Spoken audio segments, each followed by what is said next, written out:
Number 5 on this list is your fingerprints. Authorities having access to fingerprints and the whole development of using them to identify criminals in law enforcement, it really changed the entire policing game. Identifying people became a lot easier and gave you actually indisputable proof of what they had and hadn't touched. Now, most of us probably think about this whole fingerprint game and believe that it only applies to those who have already been incarcerated. They go to jail, and while they're in jail, a record of their fingerprints are taken down so that if they ever do anything again or are in question of doing something, then we have a way of knowing for sure. However, it turns out that you don't actually need to be in jail for the FBI to be holding on to your prints. Buying a gun, getting a background check for a job, or even getting your driver's license are all locations where you may need to put your fingerprint down. Well, apparently this info isn't just thrown away, but it's actually sent to the massive FBI database holding all the prints. They have over 100 million fingerprints recorded at this database, and now you're part of it without even knowing it. Maybe I'm a little old school, but I feel like this is a bit of an invasion of privacy. Or at least it feels pretty backhanded considering I'm not even aware that it's happening. Like, I suppose it would be one thing if they made it totally clear that your prints were going in there. I still wouldn't love that, but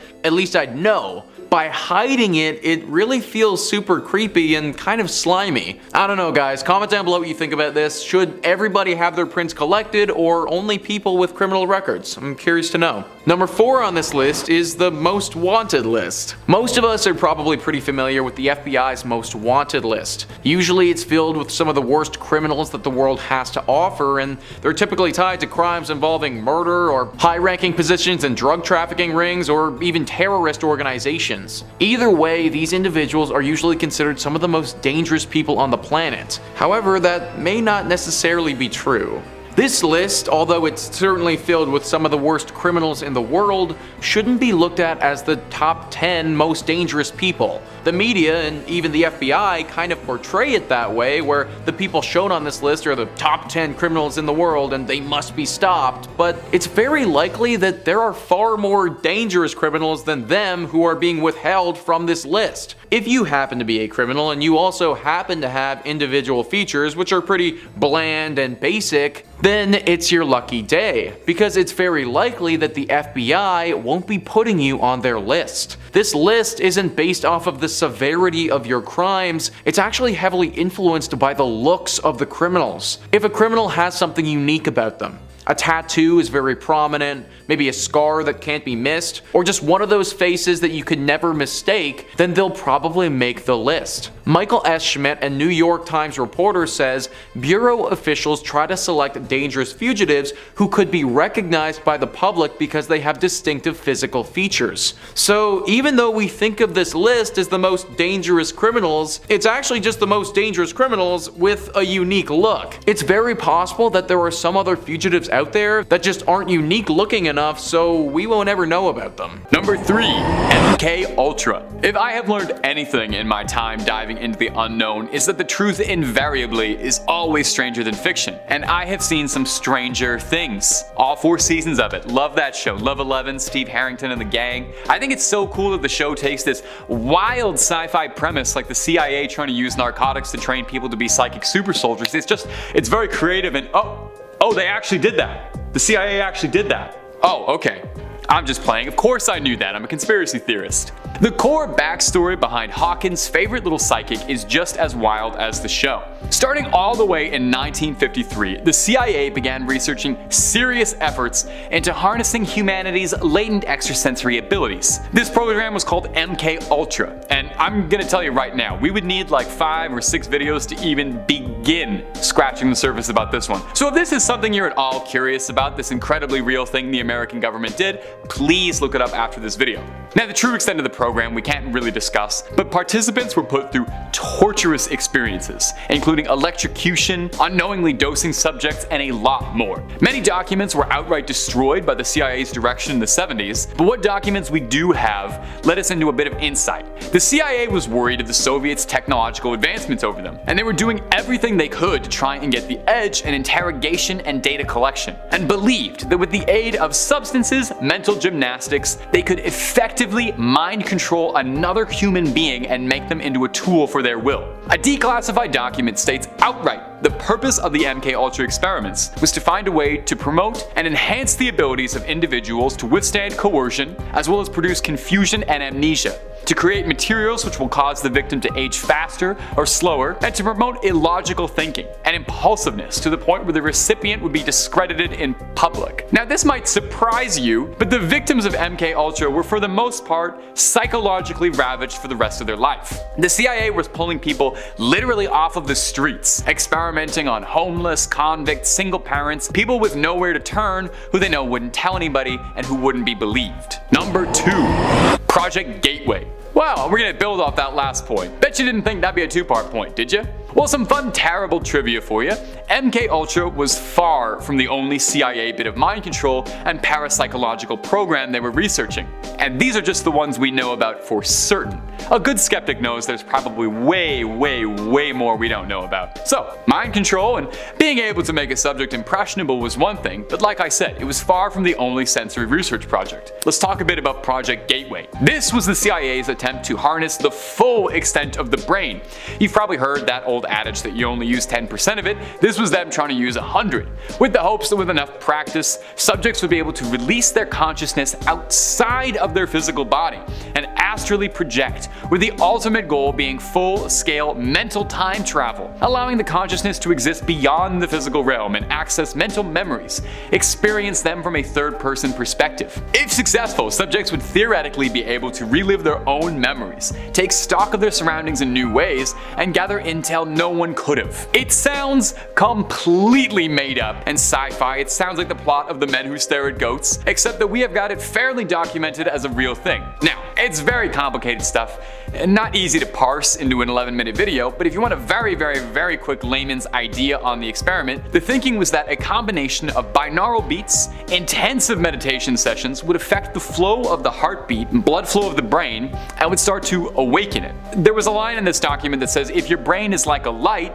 the process of Project Gateway was to try and convert that light into a highly focused laser beam. So did it work? Did we have psychic super soldiers? Well, officially, no. The project director found himself frustrated that he wasn't given enough time to produce any truly impressive results from Project Gateway, but maintained that he felt if he had a few more years of solid work and very promising candidates, he could have attained his dreams of separating somebody's body from their consciousness and releasing it into the world. Now officially, Project Gateway was disbanded, but we're on number 2 on this list, so I sincerely hope by now you've realized that there is a lot more they're not telling you. Number 1. Project Blue Book. So, Area 51, Roswell, officially, those are government conspiracies about aliens that the government outright denies. They would never actually devote any of their money and research to something as silly as aliens, right? Of course not. Unless you're an avid UFO conspiracist and you're already very aware of Project Blue Book, the Air Force program to assess and analyze the possible threat of UFOs and flying saucers. The project officially began in 1952 and was terminated in 1969. Blue Book had 2 main goals as the driving force behind it. Number 1, confirm first and foremost if UFOs, UAPs, flying saucers, whatever you want to call it, if they were a threat to American security. Number 2, scientifically analyze all UFO data to ascertain their origins. In nearly 2 decades of Project Blue Book's operation, there were over 12,618 reports filed and written. And those are just the ones reported about as part of this project. That is 12,000 official US government documents on possible alien tech and UFOs. Of these 12,000, 700 of them were found to be completely unexplainable or missing too much data to be conclusive. Now before we jump straight into pointing at the stars and hollering about flying saucers, a good number of these would end up actually being fairly rationally explained. A lot of them ended up being CIA spy plane testing, with the CIA themselves believing that the testing of the U-2 spy craft resulted in more UFO hysteria than anybody else throughout the 50s and 60s. Now the project was shut down, and 3 main reasons were given for its conclusion. Number 1, no UFOs reported and evaluated by the Air Force had ever given any indication of threat to national security. Number 2, there was no evidence submitted to or discovered by the Air Force that sightings categorized as unidentified represent technological developments or principles beyond the range of present-day scientific knowledge. Number 3, there has been no evidence indicating the sightings categorized as unidentified are extraterrestrial vehicles. Well, that's kind of disappointing. You're telling me in 12,000 documents documents, you don't think any of them could maybe be aliens? Well, that was the end of the line for Project Blue Book. It would be a far cry away from the last time the government would investigate aliens. Now, if you watch our videos, you no doubt have heard me lose my mind once or twice about the UAP reports, and get ready to watch me do it again. When the Pentagon confirmed very recently that they have a very active UFO program and they are still watching the skies looking for the truth just like us. The conversation about UFOs has never been more grounded, ironically enough. Never more believable, never more reasonable, never more rational. And I'm still yelling like I got a tinfoil hat on my head. We'll find the truth someday, my true believers, I know. Number 5.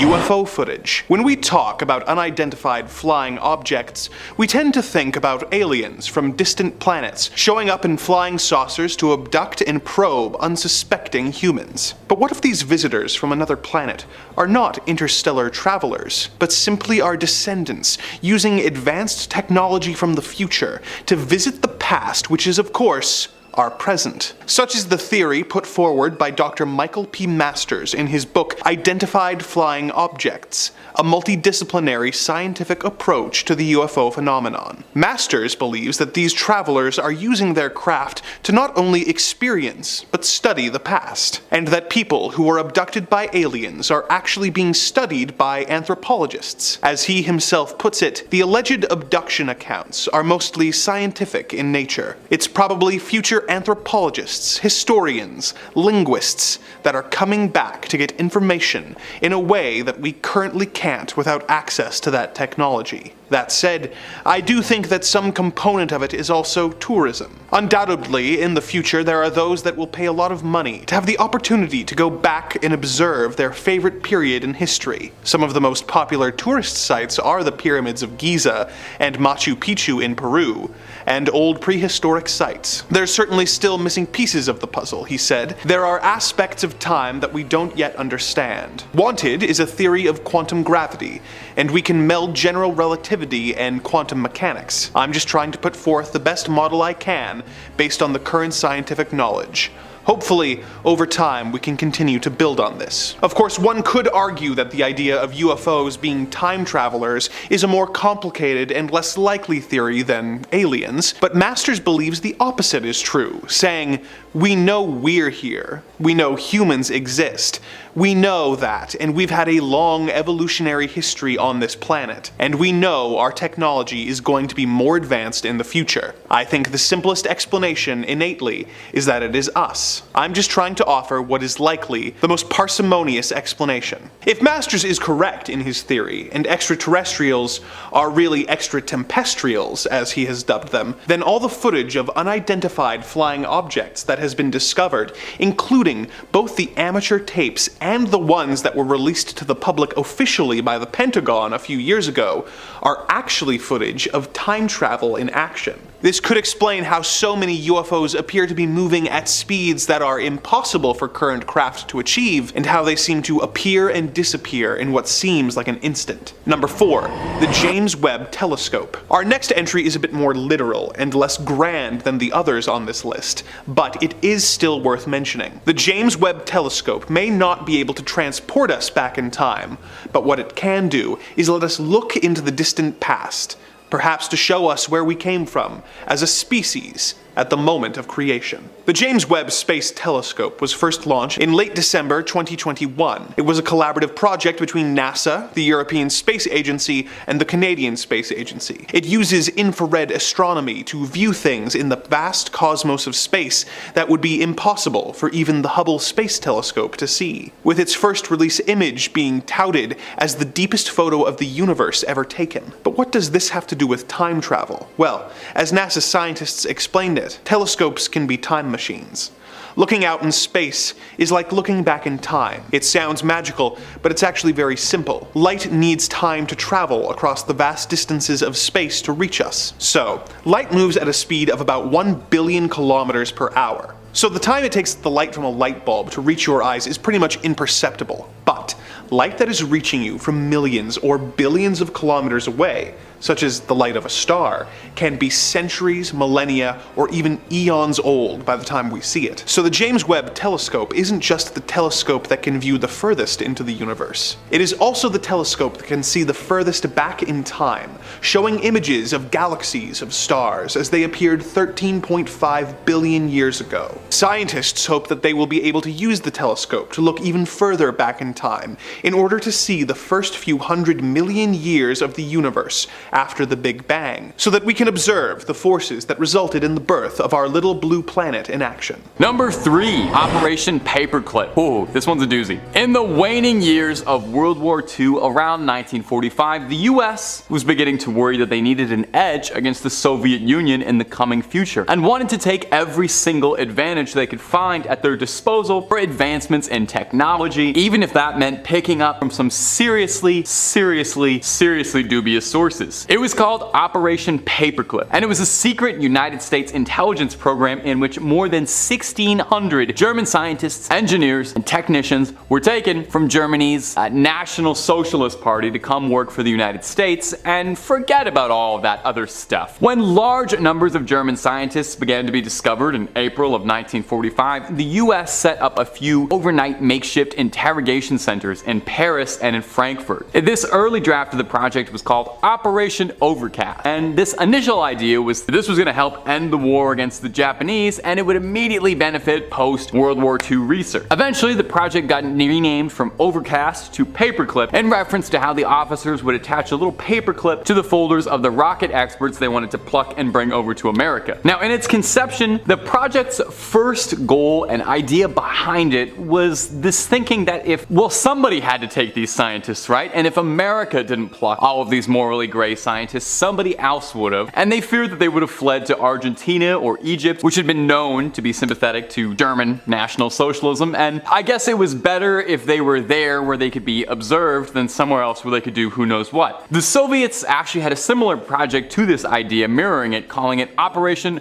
Ozofikam, and I'm probably pronouncing that wrong, occurring during 1946, and that's a whole different video. Now, these scientists blended into American life, and they got themselves some cushy jobs at lofty positions. You would not believe some of the places some of these guys went. A number of them went to NASA. Here's a terrible fact for you. A great deal of the advancements and knowledge we have about rockets and spacesuits and spaceflight technology can all be directly traced to members of the project and former members of a certain nationalist socialist party. Number 2, MKUltra. If you're like one of the 1.4 billion people who've turned into Netflix for Stranger Things, you're probably a big fan of all the wacky stuff that goes on in Hawkins. Aliens from another dimension, Steve Harrington's hair, psychic super soldiers. It's fun to see such fantastical concepts on the screen, you know? That kind of stuff only exists in TV. And of course in the grim reality where the CIA really did try to develop brainwashing, mind control, and astral projection technology. Now, the most infamous among them by far is Project MKUltra, sometimes known as Project Monarch. To begin to even truly scrape the surface of this subject, we need a lot more time than the 2-minute window we've got here, but we can cover the absolute basics about this super duper incredibly very real thing the American government was very involved in. Look it up after this video, please. I can't discuss everything, but participants of the MKUltra trials were put through unimaginable torment. Electrocution, unknowingly dosing subjects with illicit narcotics. Now, many MKUltra documents have been destroyed over the years by the CIA's direction, but what documents that have been declassified gave us a lot of insight into the program. See, the CIA was worried again that the Soviets were making better leaps in technology over them and were winning all sorts of landmark races. So they were doing everything they could to get their edge over the Soviets, like we talked about in the last point. And one of these forays was interrogation technology. They believed that with the aid of certain illicit substances, some mental gymnastics, they could outright dominate and control another human being's brain.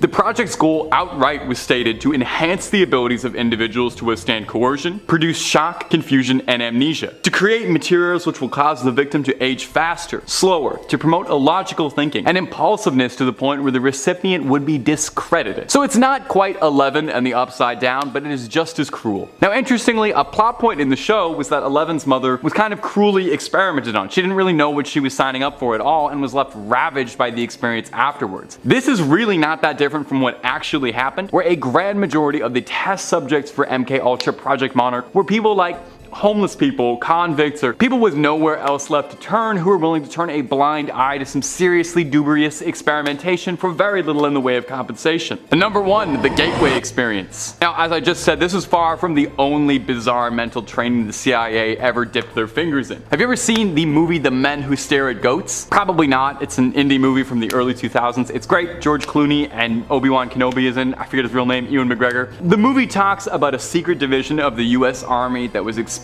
with expanding their consciousness. Sounds pretty far out and groovy, right, man? Well, enter the gateway experience. It sounds like weaponized hippies, and it kind of was. The goal was that subjects would be able to harness the full extent of their brain, and that with enough practice, subjects would be able to release the control of their consciousness from this mortal shell, from this meat prison that keeps us all, and release us out into these planes of existence that you and I are just far too feeble to ever understand. Now, the final landmark for this project, the final idea, was mental time travel, which sounds wild, but I don't know when you guys are gonna realize you can't make up stuff weirder than actual things the CIA has done. This idea is that once your consciousness existed outside of meat space, you could access your memories and relive them and view them from a third-person perspective of an outsider. You'd be able to take in stock of your surroundings and gather data and intel no one else could have. So, you know, right now, I'm looking into a camera, I'm talking into this thing, but later on in the future, I can imagine myself and see myself behind the camera, watch myself making all these mistakes from a different perspective. Now, I'd love to be able to explain the intricacies of what this project involved, but I only have so much time to do, so please do some homework after this video if you're interested in this subject. It's really fascinating. The idea was that with a melange of binaural beats, guided meditation, this would affect the flow of your blood, alter your heartbeat, and start to awaken the brain in the ways we don't use it, get that third eye going. They said if your brain is like a light, the process of the gateway experience was to try to focus that light into a laser beam. So I'm sure you're eager, wondering if it worked. Officially, as far as we know, no one was able to mentally time travel. Project director Robert Monroe found himself frustrated that he didn't have enough time to produce results, and maintained that if he had a few more years, he would have produced something groundbreaking. Of course, that's if you believe the project was abandoned. For all we know, he could have already perfected it, gone back in time, and fixed it all the way back then. Number 5, Project Acoustic Kitty. Have you ever tried to train a cat? I have too, and let me tell you from experience, it is not particularly easy. I can barely get them to agree to use like a litter box, let alone complete a task. But that very well could be because I am just one man and I don't have the government funding and might of the US military behind me. I'm sure if I had a little government funding, I could get these cats jumping through hoops and waiting more than 5 minutes to start screaming once their food dish is empty. So this is Project Acoustic Kitty, a CIA program that proposed the transformation of house cats into next generation cybernetically enhanced super spies. No, really. It sounds like it's the plot to a direct-to-VHS kids movie, but it was a real project. A team of animal behaviorists worked alongside Robin Michelson, who was one of the inventors of the human cochlear implant, with the hope of making one for cats. They would wire a cat with a battery, a compartment in its rib cage, and a wire running all the way to its inner ear. They believed they could control the cat's movements through ultrasonic sound, and they could use a transmitter also implanted in the cat to listen in on conversations. I don't know what kind of conversations they think a cat is getting up to, but cats mostly just lay in the sun. I feel like that's one of the bigger problems with this project. Now, whether or not this actually got past the drawing board and they actually RoboCopped a cat is up for some debate. An ex-CIA officer grimly claims, and kind of hilariously in the darkest way, that the original Acoustic Kitty was struck by a taxi after they took him out of a van and he took the Rainbow Road up to heaven to spy for the CIA on angels. A different report claims that the original cat lived out a happy life, he pursued journalism, and then was found dead in his apartment after publishing some anti-CIA sentiment. That's just a joke, don't look that up. Now, the only declassified document regarding the project is a redacted memorandum titled Views on Trained Cats, and it references this: cats cannot be similarly trained to approach, and then redacted. That's all we know, really. To quote Charlie Kelly from Always Sunny, cats do not abide by the laws of nature, D. Anyone who owned a cat should have been able to tell the CIA that teaching them to do anything that served any anyone but themselves is a lost cause. And if you're looking for more funny videos about cats, we don't really have a lot of that. That's elsewhere on the internet. But if you're looking for scary things, cryptids, conspiracies, ghouls, goblins, aliens, true crime, fake crime, just about anything freaky above the sun and below it, we've got lots of that in spades. So click on through, hit subscribe, and hit that little bell, and make sure you don't miss a single scream. But do that at the end of this video for me, would you kindly? We got way more secrets coming up for you. Number 4, Henry Shields' flying saucer. And one of these should probably be about aliens, right? The rest of them are gonna be like secret CIA projects and stuff, but I feel like I should include just one alien thing to keep it a little fun and fresh and flirty, and also because I know you love the aliens. I know what drives the clicks around here. So let's talk a little about a declassified document regarding unidentified flying saucers coming to us from 1976. Captain Henry Shields of the US Air Force began his report by typing, "Sometime in his career, each pilot can be expected to encounter strange, unusual happenings which will never be adequately or entirely explained by logic or subsequent investigation. This story will be filed away and possibly forgotten, but it makes for interesting and possibly disturbing reading," which is a great way of prefacing, letting you know that whatever he's about to talk about is insane. The account begins describing a clear morning. The Iranian Air Force received a series of calls of unknown airborne objects described as bird-like or flying saucer-like, or like a brightly lit helicopter. Now, nothing should have been in the airspace at the time, and so an F-4 fighter jet was dispatched. As the plane followed, it made contact with a flying saucer-like object, and they lost all communications with ground control until they moved away from this strange object. They sent a second F-4 fighter after it, but that also experienced a power loss when it tried to fire at it, as if there was some sort of like tech field, some EMP field blocking them. The crews reported they saw something detach from the saucer and fly towards the plane at top speed, but luckily was avoided. Now, it's unclear what happened, but the saucer escaped, and the crews of the planes reported seeing something land from the UFO, lighting up an area of the lake. They investigated at a nearby residence where the owners claimed they heard loud noises and very bright lights. So what was it? What was it they encountered then? It was far too early for this to be any sort of drone technology, really, and there's not really many other options for me to say. I think it was an alien, and who am I to say that that's not true? Number 3 on this list is the Grim Reaper. The Grim Reaper, as we know it, is an entity that you really don't want to run into. Therefore, anyone who through their brutalistic behavior has earned the nickname the Grim Reaper is also somebody who you probably don't want to run into. Mike Devlin writes, "Mafia nicknames are often less than intimidating, but Gregory Scarpa's savage nature earned him a pretty tough one.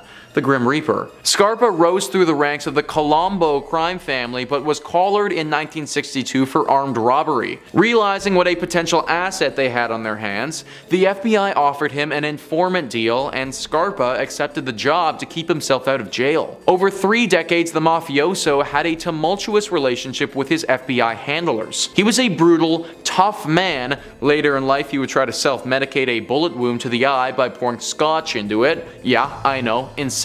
But the agency used that to their advantage. According to some sources, he was sent to Mississippi in 1964 to uncover the fate of 3 missing civil rights workers. The FBI gave him a gun and bribe money and sent him on his way. Unencumbered by the regulations which law enforcement agencies are forced to work under, he kidnapped a KKK member from the store where he worked. Scarpa viciously beat the man, then shoved a gun in his mouth until he revealed the location of the men's graves. So this move from the FBI really is not cool, guys. They literally got a convicted felon who, let's face it, has probably murdered people before, to go and do their job for them. They gave this convicted felon a gun and money to get it done, and then was okay with his methods for how he conducted his business. Morally speaking, this does not seem like an okay thing for this agency to do. Not only should George probably be behind bars, but giving somebody nicknamed the Grim Reaper a gun and sending them on their merry way probably isn't the safest thing to do either. This also isn't the only time the FBI has worked with questionable individuals and groups before, and it probably won't be the last. Number 2 on this list is Jono Pratt. This is truly a really sad story and a very bad look for the FBI. Jono Pratt was a decorated war vet who fought in Vietnam. Upon returning to America, he decided to study political science. During his studies, he fell in love with the group the Black Panthers and became deeply involved with them. For those who don't know, Google describes this party as a Marxist-Leninist Black Power political organization founded by college students Bobby Seale and Hugh P. Newton in October 1966 in Oakland, California. This group had a heavy focus on self-defense, and considering Pratt was a war vet, he was appointed the title of Minister of Defense very quickly. The FBI didn't like this very much and decided that it wasn't in their benefit to have Pratt in this position of power, so they decided to get rid of him. Mike Devlin says that the agency got their chance in 1968 when two black men robbed 27-year-old Caroline Oslin and her husband Kenneth on a tennis court in Santa Monica, California.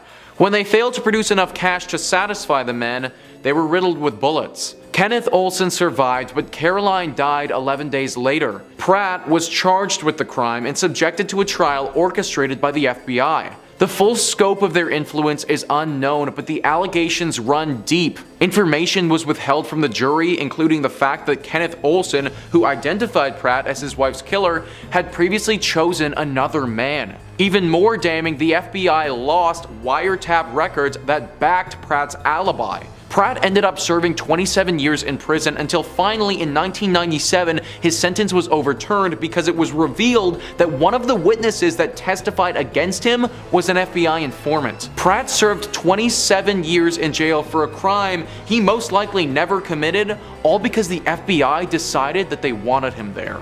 And finally, number 1 on this list is MOVE. MOVE was a cult-like group of black liberationists who preached a return to nature. Centered in a Philadelphia row house, this commune had windows covered with plywood and rotting, vermin-infested compost piles in the backyard. Group members stockpiled firearms and screamed obscenity-laden mantras through a bullhorn into the wee hours of the morning. Frustrated neighbors pleaded with the authorities to do something, and on May 13, 1985, an army of city officials, firefighters, and police officers gathered outside the house to evict MOVE. The group refused to budge, and police fired tear gas canisters inside. A gun battle ensued, and at 5:30 that evening, a helicopter dropped a C4 bomb on the house. In the ensuing carnage, 61 houses burned to the ground and 11 people died, including 5 children. Although a host of emergency personnel stood by, nobody did anything to help. Yeah, absolutely horrible, guys. Well, after a massive backlash ensued, it was found out that the FBI had actually given the police force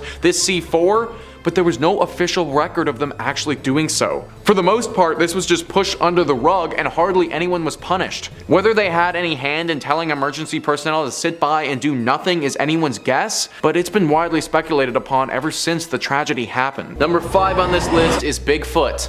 Bigfoot, or the Sasquatch, is a big biped ape-like creature that is said to roam the forests of North America. This creature has been the topic of North American folklore for years and has had thousands of sightings. This legend is so widely known and researched that it even has a Bigfoot Field Researchers organization that has documented all of the reported sightings and counted them up from each area. To put it in perspective, Washington has over 2,000, California over 1,600, Pennsylvania with over 1,300, and many other states with similar numbers as well. Now, most people have chalked this up to being a legend with no actual legitimacy to it. The example given by most skeptics is that those who have seen Bigfoot didn't actually see the creature, but saw a bear or some other animal that resembled the Sasquatch instead. This explanation is good enough for most people, but believe it or not, it wasn't good enough for the American government. That's right, guys, the American government has actually investigated Bigfoot. It all started when one of the leading Bigfoot researchers, Peter Byrne, sent some unidentified hairs to the FBI. He told them that his team found these hairs and could not identify what type of animal it was. Now, rather than throw this out as being mumbo jumbo, the FBI actually took Peter seriously and analyzed the hairs. 4 decades later, the FBI declassified their Bigfoot file, and it turned out that their analysis of the hairs linked them to the deer family. Now, even though that may be the case, Why did the FBI take this so seriously? Why would the actual American government spend time, money, and resources analyzing these hairs in a classified operation if there was no legitimacy to the Bigfoot claims? Now, this isn't evidence of the existence of Bigfoot. However, it makes me believe that the government, they might know a little bit more about this than they're letting on. Maybe they've actually encountered Bigfoot before, and they aren't quite ready to make the urban legend a reality. Number 4 on this list is weaponized lightning. The thought of weaponizing lightning seems like something out of a comic book. In fact, it's been portrayed in comic books like Thor or movies like Star Wars as a super special power that only somebody with incredible abilities can possess. That may not be totally true though, because the government has discovered a way to control it. It's all very complicated, but the concept is that lightning will follow a path of ionized air and can be directed to go anywhere we want. Manipulating lightning wasn't discovered by the United States government by accident, but it was very much on purpose. In 1967, the CIA was funding a super secret project to weaponize lightning and use it in warfare. This project was funded for some time until it was eventually shut down. The project was classified for decades until finally being released to the public many years later. The thing about all of this though is that some don't actually think they stopped trying. In fact, in 2012, an article by the BBC talked about how US Army scientists are still trying to develop a gun that will fire a bolt of lightning. This lightning rifle could fire off 50 billion watts of energy. That's more power than a large city would need to function. Turning lightning into a weapon is still being funded to this day. That's pretty scary to me because 50 billion watts feels like too much power for a human to be able to wield. It also begs the question, what other things is the government funding right now that they don't want us to know about? Number 3.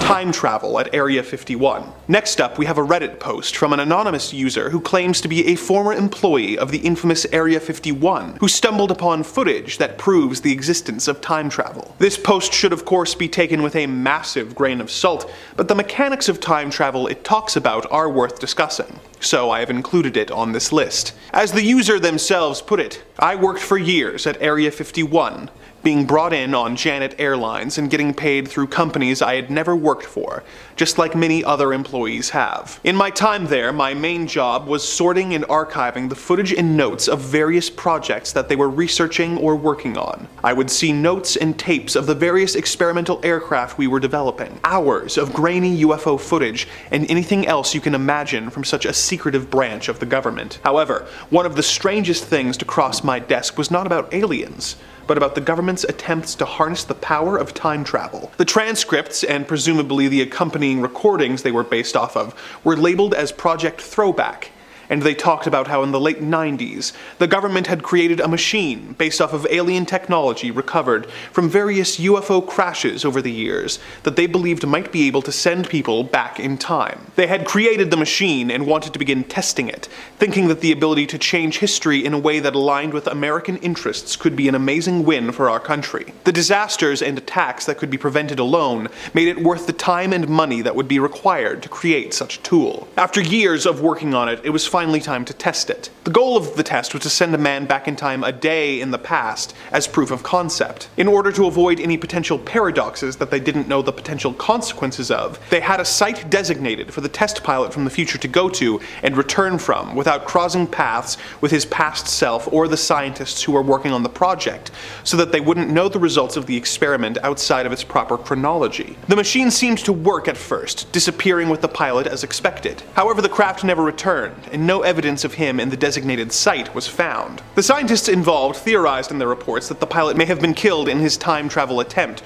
or may have created a branch reality where the experiment was a success. But there is no way to know where he went for sure, or if we can ever bring him back. Now, obviously the veracity of this Reddit post is dubious at best, but the idea of time travel creating alternate timelines where the changes take hold as opposed to the more commonly used in pop culture version of time travel, where one timeline is being changed and affected, is interesting. Does this story of an Area 51 employee coming across a tape proving that the government is experimenting with temporal travel have any element of truth to it? And if it does, what happened to the pilot of the machine? Where and when did he end up? There is no way to know for sure. Number 2. Time-traveling priests of the Vatican. The Vatican City is a sacerdotal monarchical state that is ruled by the Pope, making it a city-state. The Vatican is extremely secretive and is the source of thousands of conspiracy theories that range from highly improbable to basically confirmed. Somewhere on that spectrum, you will find the tale of the Vatican's device for looking through time that is known simply as the Chronovisor. The theory came to light in 1972 when an Italian newspaper published a story claiming that a monk/scientist by the name of Marcello Pellegrino Ernetti had led a team of scientists including Erno Fermi and Werner von Braun to use the principle that energy is neither created nor destroyed, it only transforms, in order to create a machine that would allow them to see and hear through time in order to witness sounds and images of important historical events. Some media claims that Ernetti was able to use this machine to capture footage of Jesus on his way to his crucifixion, to view and transcribe lost ancient Greek plays, and witness speeches made by historical figures such as Napoleon. Apparently the machine was deemed to be too dangerous by the Vatican and was either hidden away or destroyed. Lending some credence to this story is a decree from the Vatican in 1988 that threatened excommunication for any person using a device that matched the description of the Chronovisor. Is the Chronovisor real? And if so, does it still exist, hidden somewhere in the Vatican archives? And what happened to Ernetti's footage and images of historical events which would prove the veracity of this scientific marvel? If the device could only be used to see through time and not interact with it, what were Vatican officials so afraid people would see that they hid away the device? Number 1. A time traveler's LAPD interview. In 1984, a bizarre series of attacks began to take place, with several women with the same name being targeted and attacked. Police got wise to the pattern and were able to find one of the women before she was killed. They were also able to take a man into custody who was telling a bizarre story that he claimed explained everything. The man was believed to be homeless and insane, but he was interviewed by a criminal psychologist who took down his statement. The entire interview was of course filmed by the police, but very little of it, if any, was believed. The man claimed that he had traveled back in time from the year 2027, where he had been a soldier in a war against a rogue SAC-NORAD program that had become self-aware and attacked humanity in a nuclear attack. He claimed that they had won the war, but that the computers had sent a robot back in time to try and change the outcome, but that he had followed to prevent this. These claims were of course written off as a paranoid delusion, but soon after, the precinct was attacked by a large man who seemed intent on ending the lives of everyone in the building. Security footage of the attack shows the attacker shrugging off bullets and effortlessly wiping out the precinct. The supposed time traveler and the woman managed to escape. The woman was eventually institutionalized after having a mental breakdown, presumably caused by the incident, but neither the supposed time traveler or the attacker were ever seen again. Were they really from a dystopian future? Where did the attacker go? And most importantly, will he be back? We may never know for sure. In at number 5 we have North Korea. North Korea is one of the most strict and repressive countries in the world, so it's safe to say they like to hide a lot of things about their country from the rest of the world. Many things in North Korea are illegal, and these certain things that we in the Western world would think is nuts. For example, it's forbidden to take pictures of the daily life of the North Korean people that are not well dressed. Photographer Eric Laforge visited this mysterious country a whopping 6 times to try and understand more about the people, places, and the strict authoritative way of life. Eric wasn't interested in the carefully orchestrated tourist trips revealing only fake North Korea facts. He wanted to go beyond that, to catch a domestic glimpse of the land and people that aren't under the complete control of the regime. I was treated like any other tourist, Eric stated. They didn't allow me to take pictures of the police, the army, etc. But with a 300mm zoom lens and a seat in the back of the bus, I could take so many. He shot thousands of pictures showing citizens and government officials going about their everyday lives. As soon as they were opening a new area to visit, I tried to go and see it, documenting the life in North Korea.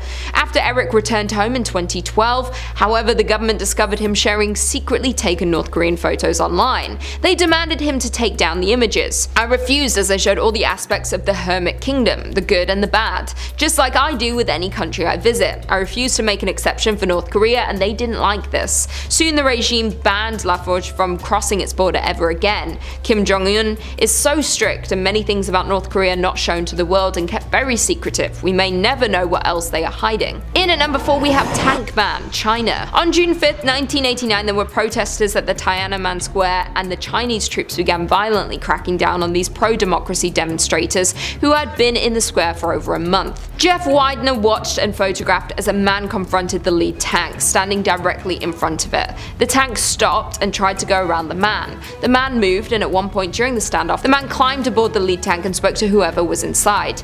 The man was eventually pulled away by onlookers. To this day, we don't know who he is or what happened to him, but he remains a powerful symbol of defiance, and the Chinese government did not like this and didn't want the world to see their people disobeying authority.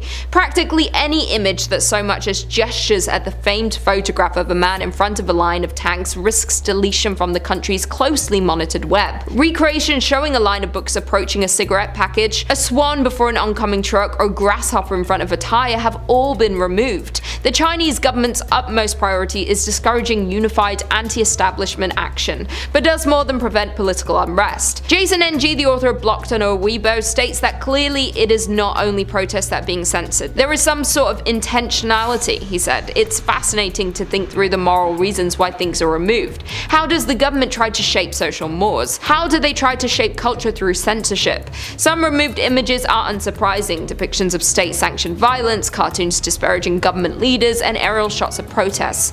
All images, even harmless ones, of top Chinese political leaders are banned, except on official websites and approved blogs. Number 3 on this list is the 2004 UFO. This UFO has been later called the Tic Tac and was massive news when the footage was finally released to the public a few years ago. On November 10th, 2004, Kevin Day saw a very strange object show up on his radar. It was too slow to be a plane, too fast to be a bird, and moving along an unconventional air path. Apparently, another crew member saw this object and said that it had the capability to drop from 60,000 feet to only 50 feet in the air without producing a sonic boom, and unlike any man-made aircraft that we've ever seen. Chad Underwood was the man who actually made the recording of this UFO, and it's clear that this thing is unlike any aircraft that we're familiar with. I imagine that most of you have seen this video before, but for those who haven't, let's roll a few seconds of it to show you what I mean. Winds 120 miles to the west. Look at that thing, dude.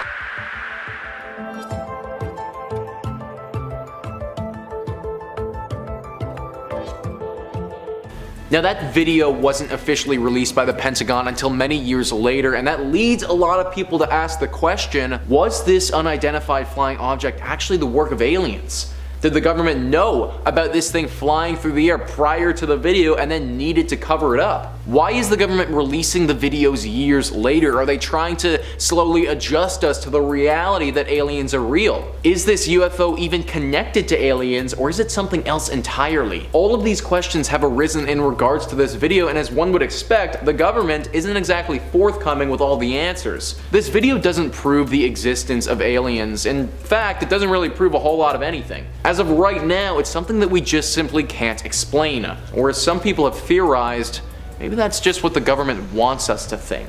Number 2 on this list is the UFO program. Keeping on the train of UFOs, it's currently believed that the government has already discovered some and are currently keeping them hidden from the public.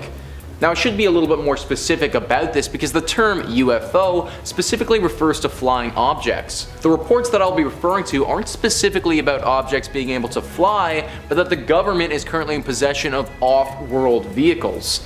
Specifically, what these vehicles can do is not disclosed. Now, the whole existence of a secretive government-run program specifically investigating UFOs and otherworldly vehicles, it's been debated for years. However, it's largely believed at this point that the government does have a program like this and likes to keep all of their findings from the public. Now, just the existence of a program like this doesn't mean that the government has some secret, scary alien discovery.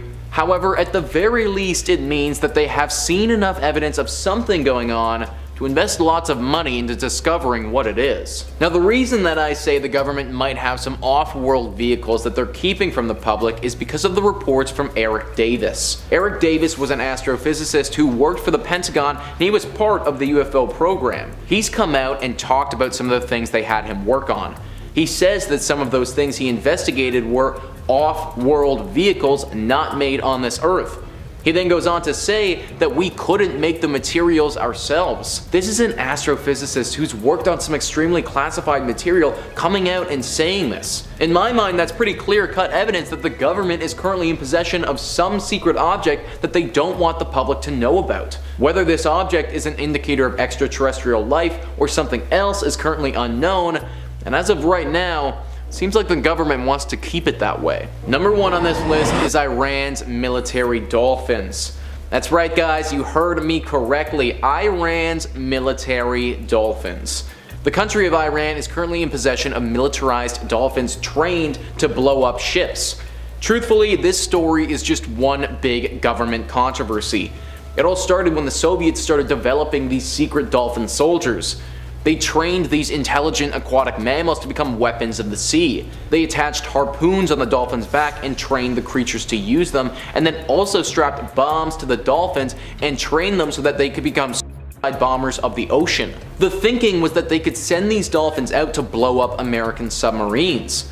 The dolphins were able to tell the difference between an American sub and a Soviet sub based on the sounds that the propeller made. All of this sounds like it came straight out of a cartoon, but I swear that it's actually true. In 1991, the Soviet Union fell, and then 9 years later their dolphin project lost its funding. But rather than let the dolphins die or release these weaponized creatures into the oceans, they sold them to Iran. Boris Zuharid, the Russian dolphin trainer, has come out and said, "If I were a sadist, then I could have remained in Sevastopol, but I cannot bear to see my animals starve. We're out of medicine, which costs thousands of dollars, and have no more fish or food supplements." But after they were sold to Iran, they weren't out of food or supplements at all.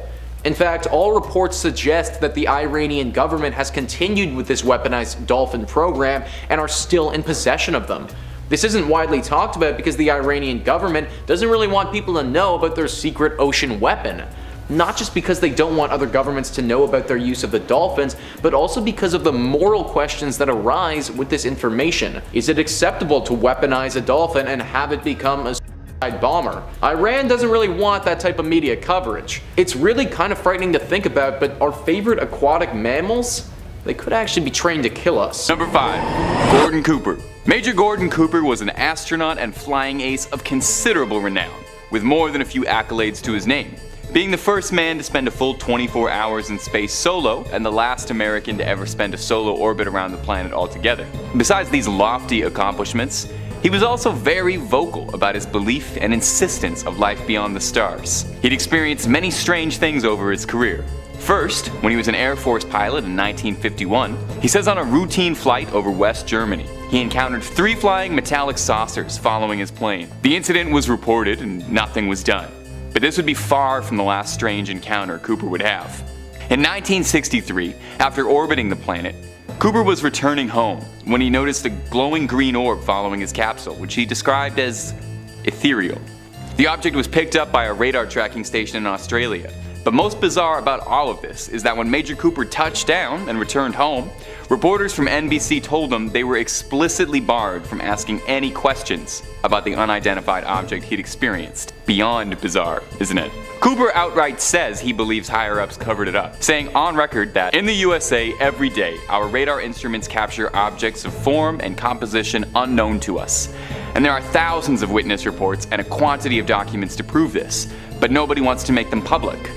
Why? Because authority is afraid that people may think up God knows what kind of horrible invaders.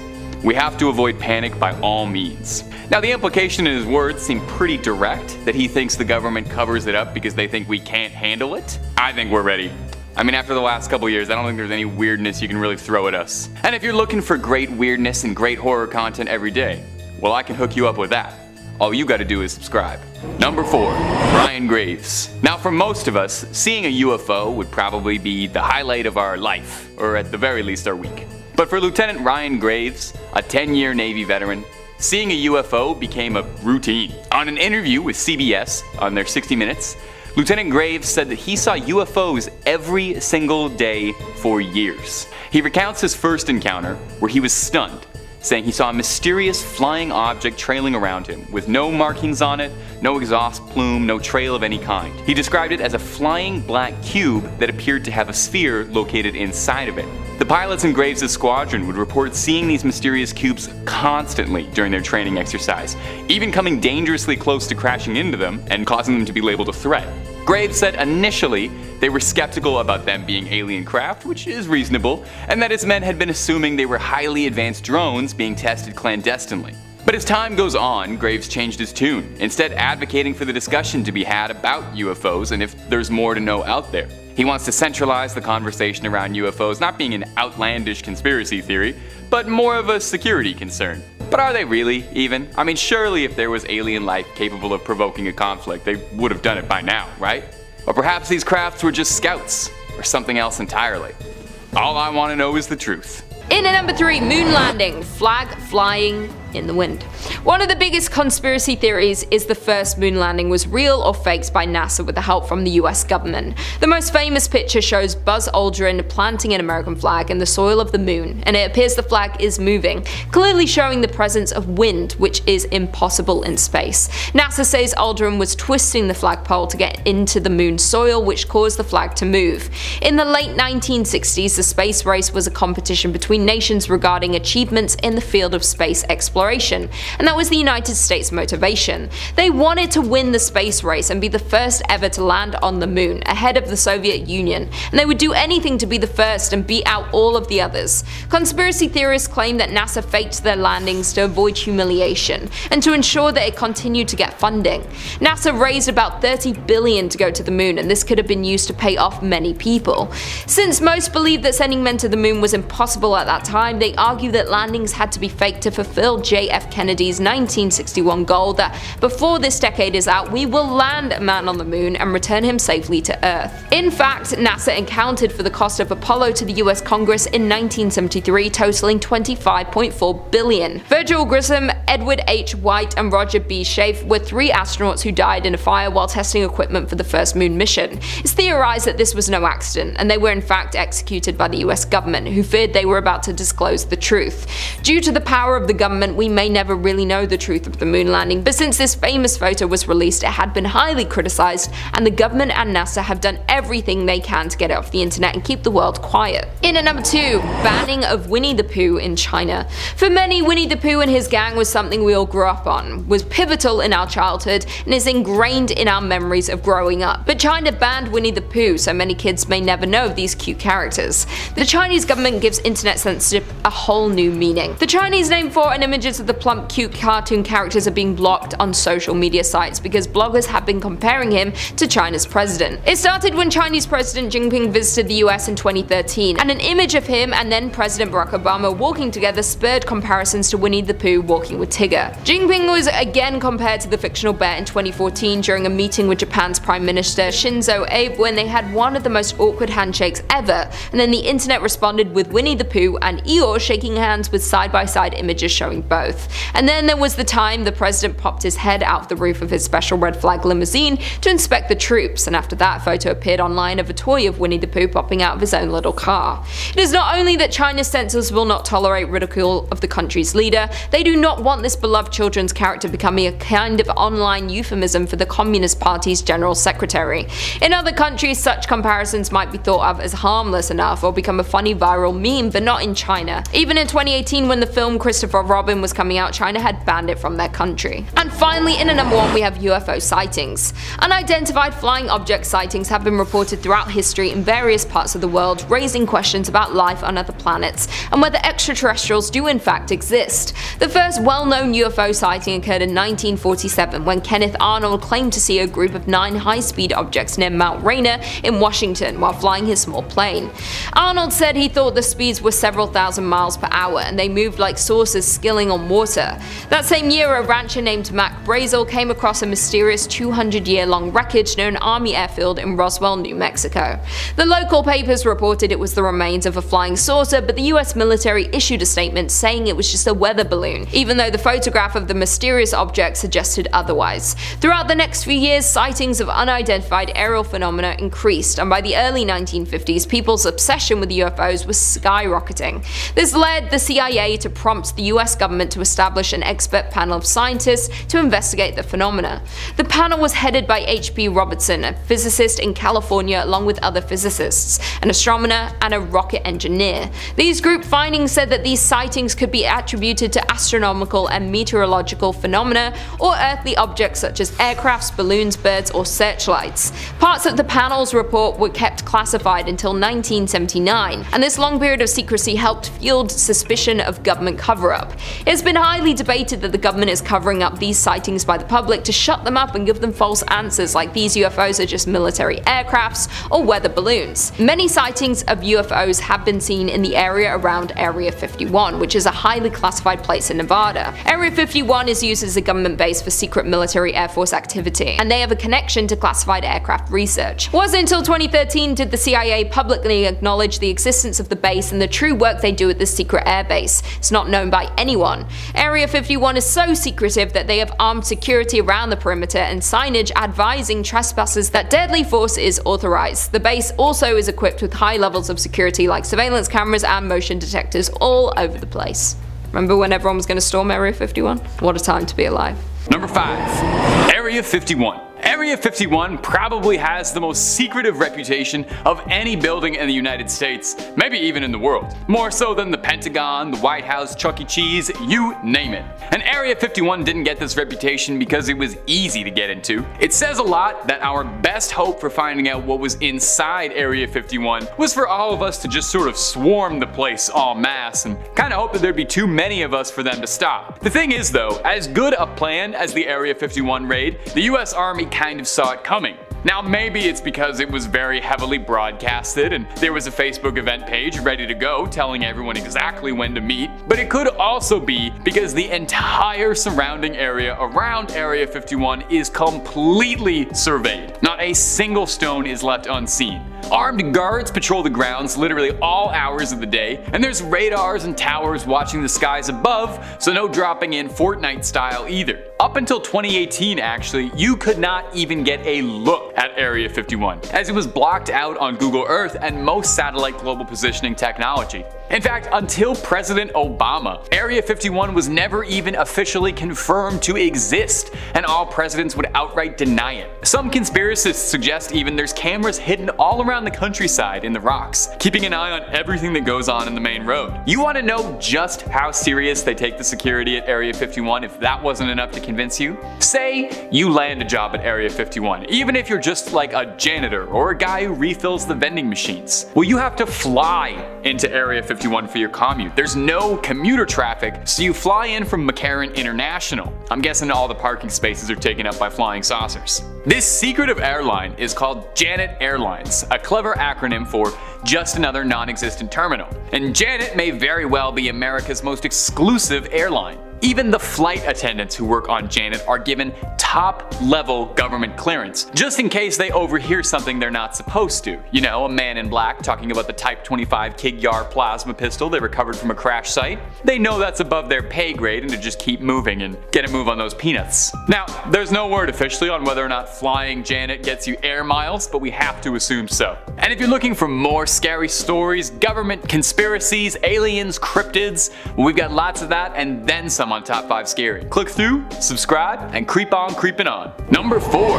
Roswell, New Mexico. This is probably the most infamous confirmed cover-up in government history. Mostly because the process of covering it up kind of made everyone a lot more suspicious and started a national conversation about aliens that's still going to this day. Now it all started way back in 1947, when a rancher discovered mysterious debris on his property. It didn't look like anything he had recognized at the time, so naturally he was a bit confused.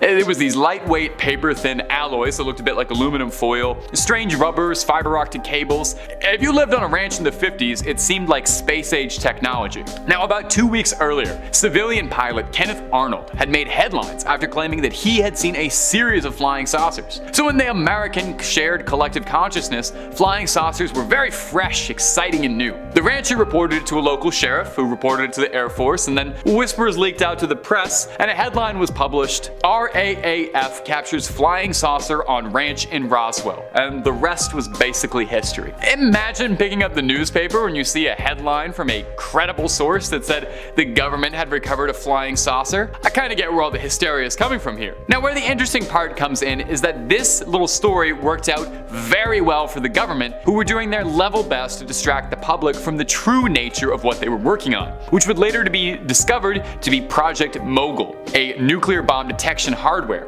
It was a top-level Black Ops secret project, launching these little weather balloons with audio recording equipment to try and detect nuclear bombs being launched in the Soviet Union. So the alien cover-up worked very well, since not a soul was talking about weather balloons, and all of the conversation instead became fascinated around whether or not the Air Force was really harboring alien corpses and flying saucer wreckage, with rumors trickling out of the woodwork like water spilling out of a burst pipe. You know, there were stories of an alien autopsy, reverse-engineered UFO crafts, the Men in Black knocking on people's doors. All of this talked about over a downed balloon. To this day, however, there are still those who champion that the real truth about Roswell has yet to come out, including the 45th President of the United States, who claimed he's heard some very interesting things about the 1947 incident, but didn't allude to anything further.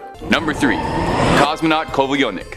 When you leave the atmosphere, you should expect to see some things you can't explain. I mean, it's up in space. Well, for Vladimir Kovalyonok, he was in orbit in the summer of 1978. He saw something that would alter his perception of reality forever. He claimed that he saw some floating entity following around the space station, reporting a glowing green ethereal orb, exactly like what Major Gordon Cooper claims to have seen following his capsule. Much like Major Cooper, that wouldn't be the only supernatural extraterrestrial experience Kovalyonok experienced.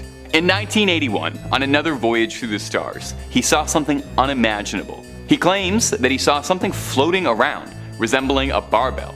He said that it was transparent, but that it looked like it had a body inside of it. It did something that is very difficult for me to describe in the point of view of physics. He describes the entity exploding magnificently, combusting an array of golden light, which he described as beautiful. After the explosions, there was a cloud of white smoke and a small sphere, but as they continued orbiting, the smoke and sphere vanished entirely.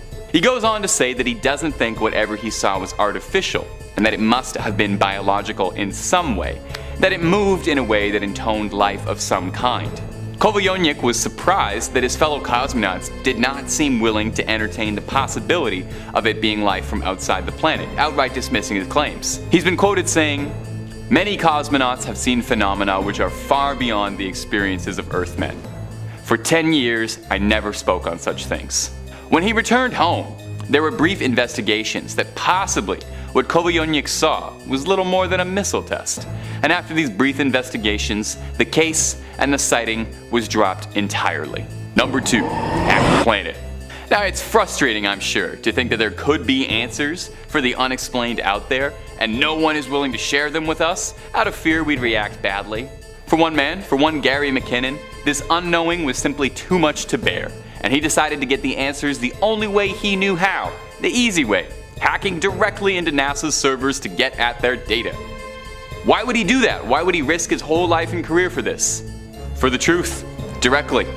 From McKinnon's own mouth, he said, "I knew that governments suppressed anti-gravity UFO-related technologies, free energy, or what they call zero-point energy. This sort of thing should not be kept hidden from the public when pensioners can't pay their fuel bills." So did he find anything worth risking his freedom for? Well, according to Mr. McKinnon, yes he did. He claims to have found something called the Disposure Project, a 400-page document outlining testimonials from all kinds of government agents reporting their sightings and findings on unexplained objects. Fantastically too, Mr. McKinnon claims that he got a hold of a document entitled Non-Terrestrial Officers, listing the names of NASA officers who were to be transferred to new ships. However, McKinnon stated that he could not find the name of any of these ships existing anywhere elsewhere. McKinnon, as well, presumably incredibly satisfied with his findings, vandalized one of NASA's websites, leaving behind a message saying, "Your security is crap, by the way." Utterly hilarious, but it did come back to bite him, as the white hat hacker was swiftly arrested and was to be extradited to the United States to stand trial there. Now, the 56-year-old managed to avoid extradition. He still lives in the United Kingdom today, but he's definitely going to want to avoid visiting the US anytime soon, as I sincerely doubt they've forgotten about that little bit of vandalism. Number 1. The UAP report. Well, it's hard-pressed to find any more clear-cut proof that that the US government has been researching aerial phenomena and UFOs, then the US government outright admitting they've been researching UFOs and aliens for years and releasing all of the documents about it, kind of quietly sliding it underneath the door. Now, the actual idea of the report sounds significantly more exciting than it actually is, sadly. It's still very, very, very, very, very cool, don't get me wrong. But the Pentagon's UAP report isn't quite the smoking ray gun we would hope it is. It doesn't outright blatantly confirm anything. It doesn't point to one flying saucer with a big red circle and say, hey, this is an alien, we know this is an alien, we asked for its name, it came from Sanhelos, and it comes in peace. Instead, the report highlights the hundreds of documented official reports of strange occurrences pilots and other government agents have seen in their service. The report confirms it's something we're looking at.